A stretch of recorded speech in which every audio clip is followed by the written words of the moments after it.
DVC দক্ষিণবঙ্গের মানুষের কাছে এটি একটি ত্রাসের নাম। কারণ এই ডিভিসির ছাড়া জলেই প্লাবিত হয় দক্ষিণবঙ্গের বেশিরভাগ জেলার মানুষ। আমাদের অনেকেরই ধারণা ডিভিসি একটি জলাধারের নাম, কিন্তু জানেন ডিভিসি নামে কোনো জলাধারের অস্তিত্বই নেই। আসলে এটি কোনো জলাধার বা ড্যামের নাম নয়, বরং 4টি জলাধারের সমন্বয়ে তৈরি ভারতের প্রথম বহুমুখী নদী পরিকল্পনার নাম, যেটা দামোদর ও তার উপনদীর উপর তৈরি।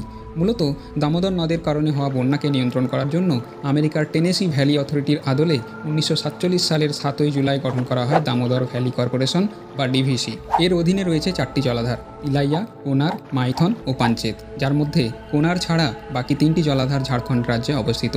তাই আমরা খবরে প্রায়ই শুনে থাকি যে ঝাড়খণ্ডে অতিবৃষ্টির ফলে ডিভিসি থেকে জল ছাড়া হচ্ছে।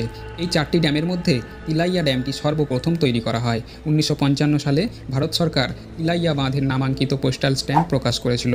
ডিভিসির সদর দপ্তর অর্থাৎ হেডকোয়ার্টার অবস্থিত পশ্চিমবঙ্গের রাজধানী কলকাতায়। বর্তমানে